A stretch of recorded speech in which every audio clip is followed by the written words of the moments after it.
The reason I've always been drawn to the story of King David is that even though he seriously messed up many times, he had an out loud, honest, vibrant relationship with God.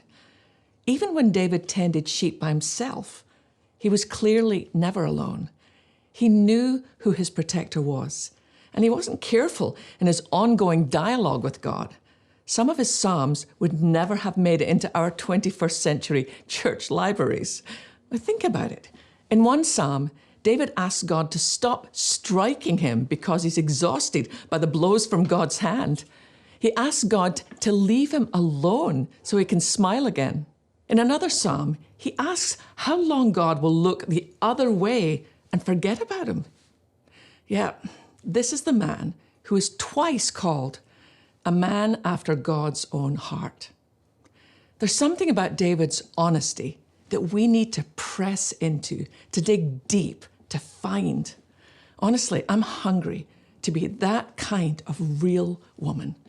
I've recently made a habit of reading David's Psalms out loud, and one thing has become crystal clear to me. David never hid from God. He knew in the depths of his being that the only one he could run to for protection was the Lord. During long, cold nights watching the sheep or moving them on to fresh pasture over the fields where Ruth once gathered fallen grain, David had stayed in constant communication with the Lord. His love for God poured out of his heart.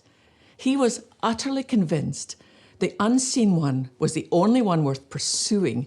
He was the only one whose protection mattered. Because David knew of God's constant care and presence, he could and would face giants.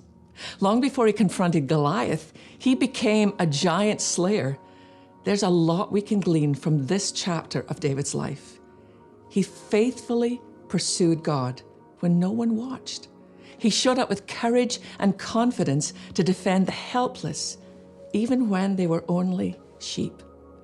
We may long for a father's protection, but young David learned that when everyone else failed him, God would always protect him. In the same way, when our longing is directed toward God, we'll never be left empty and alone.